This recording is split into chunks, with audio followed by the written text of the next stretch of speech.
শীত চলে এসেছে আর পিঠাপুলির মধ্যে সবথেকে মজার পিঠা হচ্ছে চিতই পিঠা। আর চিতই পিঠা অনেকে বানাতে পারে না। আজকে আমি শুধুমাত্র শুকনো চালের গুঁড়া দিয়ে ফুলকো ফুলকো চিতই পিঠা বানিয়ে দেখাবো। আমার রেসিপি দেখে যে কেউ পিঠা বানাতে পারবে। চিতই পিঠার ব্যাটারটা তৈরি করে নিব। শুকনো চালের গুঁড়ো নিয়েছি আমি 1.5 কাপ শুকনো চালের গুঁড়ো নিয়েছি। আপনারা বাজারের বা বাসার যে কোনো চালের গুঁড়ো দিয়ে করতে পারেন। স্বাদ মতো লবণ দিয়ে দিলাম। আটার সঙ্গে ভালোভাবে লবণগুলো মিশিয়ে নিব। যে কাজটা করতে হবে, এখন পানি দিয়ে ডোটা রেডি করে নিব। পানিটা অবশ্যই হালকা কুসুম হতে হবে। চাইলে ঠান্ডা পানিতে দিতে পারেন, তবে কুসুম পানি দিলে বেশি ভালো হয়। এখন হাত দিয়ে একটু মথে নিতে হবে। আর শুকনো চালের গুঁড়া যতক্ষণ না পর্যন্ত একটু সফট হচ্ছে ততক্ষণ পর্যন্ত একটু মেখে নেবেন। এভাবে আমার মথে নেওয়া হয়ে গিয়েছে। এরপর বাকি পানি দিয়ে দিব। এখানে আমার 1 কাপ পরিমাণ পানি লেগেছে, 1 কাপের একটু কম ছিল। এখন ভালোভাবে মথে নিব। 3 থেকে 4 মিনিট আমি এভাবে মথে নিয়েছি। মথে নেওয়ার পর দেখবেন যে অনেকটাই হচ্ছে লিকুইডটা হয়ে যাবে। এরপর যে কাজটা করতে হবে, একটা ব্লেন্ডার জার নিয়েছি। ব্লেন্ডার জারে এই লিকুইডটা দিয়ে দিলাম।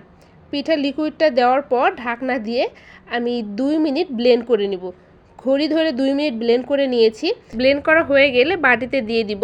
পারফেক্টভাবে ব্যাটারটা তৈরি হয়ে গিয়েছে। চুলায় যে পাত্রে পিঠা তৈরি করব আগে থেকে চুলায় বসিয়ে দিয়েছি ফ্রি হিট করার জন্য। পাত্রটা গরম হয়ে আসলে পরিমাণ মতো পিঠার ডোটা দিতে হবে। এরপর ঢাকনা দিয়ে দিতে হবে।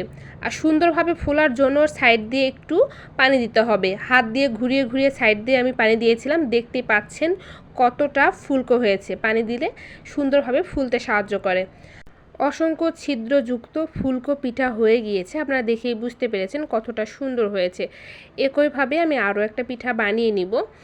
তবে আপনারা হচ্ছে যে কাজটা করবেন, একটু হচ্ছে নাড়বেন আর পিঠা তৈরি করবেন। এখন ঢাকনা দিয়ে দিলাম। ঢাকনা দিয়ে আবারও 4-5 পানি দিয়ে দিব। পানি দিয়ে দিলে দেখবেন যে ভিতরে একটা বাষ্প তৈরি হবে আর পিঠাটা সুন্দরভাবে ফুলে যাবে। এই তো দেখতে পাচ্ছেন আরও একটা পিঠা তৈরি হয়ে গিয়েছে।